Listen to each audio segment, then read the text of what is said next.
சூரியமாரி சீரியல்ல இப்போ அட்டகாசமான அருமையான எபிசோட் வந்திருக்குன்னே சொல்லலாம். மிஸ் பண்ணாம ஃபுல்லோடையும் கேளுங்க. அதுக்கு முன்னாடி இந்த வீடியோ பிடிச்சிருந்துச்சுன்னா லைக் பண்ணிட்டு பாருங்க. ரொம்ப பிடிச்சிருந்துச்சுன்னா நம்ம சேனலுக்கு வந்து சப்ஸ்கிரைப் பண்ணி கண்டினியூஸா ஆதரவு வந்து தாங்க.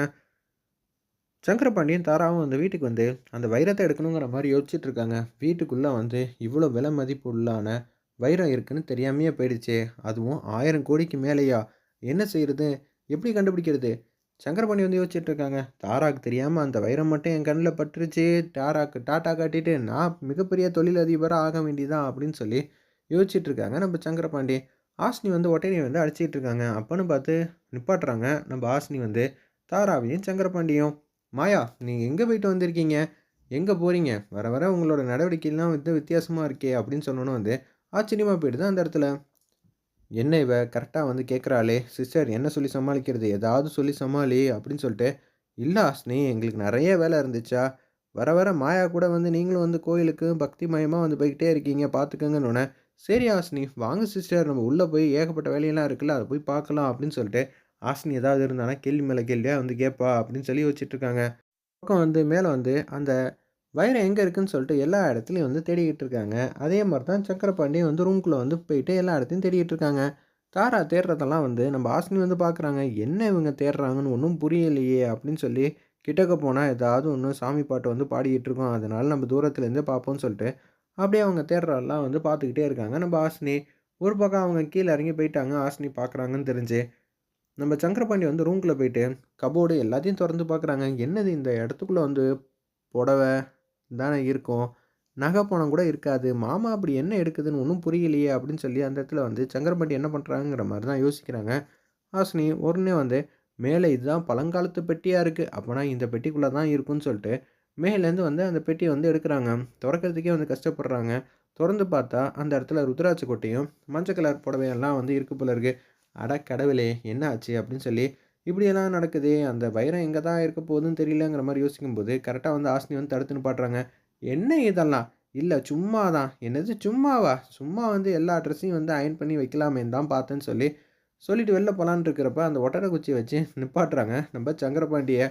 இங்க என்னமோ ஒரு விஷயம் நடக்குது. ஆனா, நீங்க என்ன ஏதுன்னு என்கிட்ட வந்து தெளிவா வந்து சொல்ல மாட்டேங்கிறீங்க. நேத்து என்ன நடந்துச்சுங்கிற விஷயம்லாம் நான் உங்ககிட்ட சொல்லப் போறேன் அப்படின்னு சொல்லி, தாராகிட்டயும், சங்கரபாண்டிகிட்டயும் வந்து ஹாசினி வந்து பேசுறாங்க. மாரி வந்து ஒரு சங்கு வந்து வச்சிருந்தா, அதுவும் தேவி அம்மா கபோர்ட்ல. நான் தான் எடுத்து பார்த்தேன். அதுக்கப்புறம் இது வந்து ஒரு அற்புதமான சங்குன்னு சொன்னாங்க. உடனே அத நான் வாங்கி பார்த்தேனா, வாங்கி பார்க்கும்போது வந்து கீழ வந்து போட்டுட்டேன். மாரி லைட்டா வந்து கடுப்பாயிட்டான். ஆனா, அந்த சங்குலேருந்து வந்து ஒரு வைரம் வந்து விழுந்துச்சு. ஓ! அந்த வைரம் தான் வந்து இப்ப நம்ம தேடிட்டு இருக்கோமா? ச்சே! வீட்ல இருக்கிற எல்லாருக்கும் இந்த வைரம் இருக்குங்கிற விஷயம் வந்து தெரிஞ்சிருச்சே! அப்படின்னா காணாம போச்சுன்னா சந்தேகப்படுவாங்களே! அப்படின்னு சொல்லி தாரா வந்து கேவலமா யோசிச்சுட்டு இருக்காங்க. அது எவ்வளோ மதிப்பீடு இருக்குன்னே தெரியலையே! அப்படின்னு சொல்லி ஹாசினி வந்து கேட்கிறப்ப, அதுவா? அது பலாயிரம் கோடி அப்படின்னு சொல்லி அந்த இடத்துல வந்து சொல்லிடுறாங்க. நம்ம சங்கரபாண்டி ஃப்ளோல, என்னது அவ்வளோ ரூவாயா? என்ன சொல்றீங்க? நம்மளோட சொத்து மதிப்பு கூட அவ்வளோ தானே இருக்கும். அவ்வளவா இருக்க போது? அப்படின்னு சொல்லி கேட்கும்போது, ஆமா ஹாசினி அவ்வளோதான். இதெல்லாம் எப்படி உங்களுக்கு தெரியும்? அதாவது அப்படின்னு சொல்லி மித்ரா சொன்ன விஷயத்தெல்லாம் வந்து சொல்லலான்னு இருக்கிறப்ப, கரெக்ட்டா வந்து அந்த இடத்துல வந்து தாரா வந்து தடுக்குறாங்க.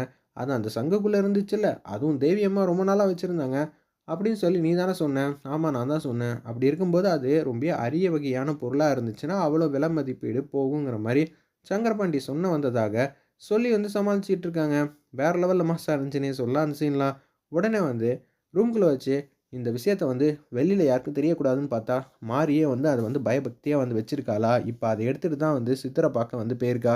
இப்ப நம்ம என்ன செய்ய போறோம்னு தெரியலங்கிற மாரி தான், அந்த இடத்துல வந்து சங்கரபாண்டியும், தாராவும் வந்து ரூம்ல உட்காந்து தனியா டிஸ்கஸ் பண்ணிட்டு இருக்காங்க. எப்படியாவது அத வந்து எடுத்துறணும். ஆமா சிஸ்டர், நம்ப ஒரு விஷயத்த வந்து மாயாஜாலம் மூலியமா கண்டுபிடிக்கிறதுக்குள்ள, மாரி ஈஸியா வந்து கண்டுபிடிச்சுட்டா அப்படின்னு சொல்லி யோசிச்சுட்டு இருக்கிறப்ப, சாஸ்திரி வந்து வராங்க. சாஸ்திரி வந்தோனே வந்து தாராவ பத்தி வந்து விசாரிச்சுட்டு இருக்காங்க அந்த இடத்துல.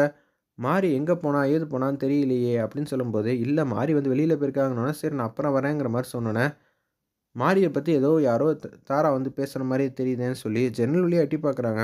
நான் மாயாவா வந்ததே வந்து தாராக்கு இந்த வீட்ல வேலை இல்லாம போச்சு. அப்பனா இவங்க தான் தாராவா? இவங்க பேசிக்கிட்டு இருக்காங்களா? அப்படின்னு சொல்லி யோசிச்சுட்டு இருக்காங்க. நான் மாரியையும் தேவி அம்மாவையும் பத்திரமா வந்து அனுப்பிச்சு வைக்கணும். அட பாவிங்களா! அதனால தான் வந்து என்ன அன்னைக்கு உண்மையெல்லாம் எதுவும் சொல்லக்கூடாதுன்னு சொன்னீங்களா? சூர்யாகிட்டயும், மாரிகிட்டயும் அன்னைக்கே இந்த உண்மையெல்லாம் சொல்லியிருந்தா, ரொம்பவே நல்லா இருந்திருக்கும் போல இருக்கே! ஆமாம் சிஸ்டர். நீங்க இது மாரி இருந்தா தான் செம மாஸா இருக்கும். திருந்துனதெல்லாம் வந்து சுத்தமா வந்து புடிக்கவே இல்ல. அவங்க முன்னாடி எவ்வளோ கம்பீரமா, கெத்தா வந்து இருந்தீங்க.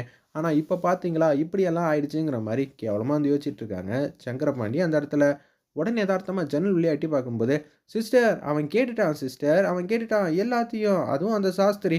வெளியில விடாத புடி புடிங்கிற" மாரி அந்த இடத்துல வந்து சங்கரபாண்டி வந்து வேகலான்னு பார்க்குறப்ப, சாஸ்திரி வந்து செம ஸ்பீடா வந்து ஓடிக்கிட்டு இருக்காங்க. "என்னடா இங்க இருந்த பெரியவர காணோம்" அப்படின்னு சொல்லும்போது, "சிஸ்டர் அவன் 10 வீட தாண்டி வந்து போய்ட்டாப்ல" அப்படின்னு சொன்னோனே வந்து, என்ன செய்யணும்னு தெரியல. அந்த இடத்துல வந்து, "சரி வாங்கடா நம்மளும் போய் தொரத்தலாம் சிஸ்டர் நம்மளால முடியுமா? அவரால முடியிறப்ப நம்மளால முடியாதா?" அப்படின்னு சொல்லிட்டு தாராவும், சங்கரபாண்டியும் வந்து செம காமெடியா வந்து தொரத்திக்கிட்டே இருக்காங்க. அவங்க சூப்பரா அசால்ட்டா வந்து ஓடிக்கிட்டு இருக்காங்க. அந்த இடத்துல நம்ம சாஸ்திரி வேற லெவல்ல இருந்துச்சுன்னே சொல்லலாம். அந்த சீன்லாம். "என்ன சிஸ்டர் ரைட்டுக்கா போனானா, லெஃப்ட்டுக்கா போனானான்னே தெரியலையே சிஸ்டர். நம்ம எங்கிட்டு போறது? ஏய் இந்த பக்கமே போவோம்டா" அப்படின்னு சொல்லி அப்படியே வந்து போய்க்கிட்டே இருக்காங்க. சாஸ்திரி வந்து ரூட் பக்கம் தான் போறாங்க. அவங்களுக்கு இவங்களுக்கும் ஒரு 200, 300 மீட்டர் வந்து டிஸ்டன்ஸ் இருக்கும் போல இருக்கு. சாஸ்திரி வந்து அங்க போயிட்டுருக்காங்க சிஸ்டர். வாங்க நம்ம சீக்கிரம் போனா புடிச்சிடலாங்கிற மாரி யோசிச்சுட்டு இருக்காங்க அந்த இடத்துல. நம்ப தாராவும், சக்கரப்பாண்டியனும் அப்படியே வேக வேகமா வராங்க. "சிஸ்டர், என்ன சிஸ்டர் இப்படியெல்லாம் வந்து கஷ்டப்படுத்துறாரு. அசால்ட்டா ஓடிக்கிட்டு இருக்காங்க. நம்பளால முடியல." "ஆமான்டா, எனக்கும் தான் முடியல. இருந்தாலும் என்ன பண்றது? அவன புடிச்சு தானே ஆவணும். அவன் எல்லா விஷயத்தையும் வந்து கேட்டுட்டான்ல." அப்படின்னு சொன்னோனே, கடுப்பாயிட்டாங்க அந்த இடத்துல. உடனே வந்து ஒண்ணுமே புரியாம வந்து யோசிச்சுட்டே இருக்காங்க. நம்ப தாராவும், சங்கரபாண்டியனும் வேக வேகமா வராங்க. அப்பன்னு பார்த்து ஒரு வண்டி வந்து வந்துகிட்டு இருக்கு. ஒரு வாகனம். அதுக்கு பக்கத்துல வந்து நின்றாரு போல இருக்கு. நம்ம சாஸ்திரி கவனக்குறைச்சலா அப்படியே கீழ வந்து உட்காந்துர்றாங்க. அப்படியே தூங்கிர்றாங்க. இது எல்லாத்தையும் வந்து சங்கரபாண்டி வந்து பார்த்துர்றாங்க. பார்த்தோனே, "சிஸ்டர் பாருங்க சிஸ்டர், அவன் பாட்டுக்கு தூங்க ஆரம்பிச்சுட்டான்." "அப்படியா? போய்ட்டாருன்னா பிரச்சனை இல்ல. சூர்யா கிட்ட எல்லா உண்மையும் சொல்லிட்டா என்ன பண்றது?" அப்படின்னு சொல்லும்போது, சூர்யாவும் பூங்குன்றமும் இதே இடத்துக்கு தான் வந்து வராங்க. "முதல்ல நீ என்ன பண்றன்னு வச்சுக்கயேன், நமக்கு தெரிஞ்ச ஆளுங்களுக்கு ஃபோன் அடிச்சு, எங்க சொந்தக்காரங்க தான் சொல்லி சாஸ்திரிய கூட்டிட்டு போயிட்டு, பத்திரமா பார்த்துக்க சொல்லு." "சரி சிஸ்டர்." நம்ப வந்து செண்பகவல்லி போன இடத்துக்கே வந்து, இவரையும் பத்திரமா வந்து அங்க அனுப்பிச்சு வச்சுருவோங்கிற மாரி இவங்க 2 பேரும் கேவலமா யோசிக்கும்போது, கரெக்ட்டா வந்து அந்த இடத்துல பூங்குன்றமும், சூர்யாவும் மாஸா வந்து என்ட்ரி வந்து குடுக்குறாங்க. "அம்மா, நான் முக்காவாசி உண்மையெல்லாம் கண்டுபிடிச்சுட்டேன்னு" சொல்லி, மித்ராவ பத்தி இருக்கிற ரகசியத்தெல்லாம் வந்து சொல்ல சொல்ல, தூக்கி வாரி போடுது நம்ப தாராக்கும், சங்கரபாண்டிக்கும் அந்த இடத்துல.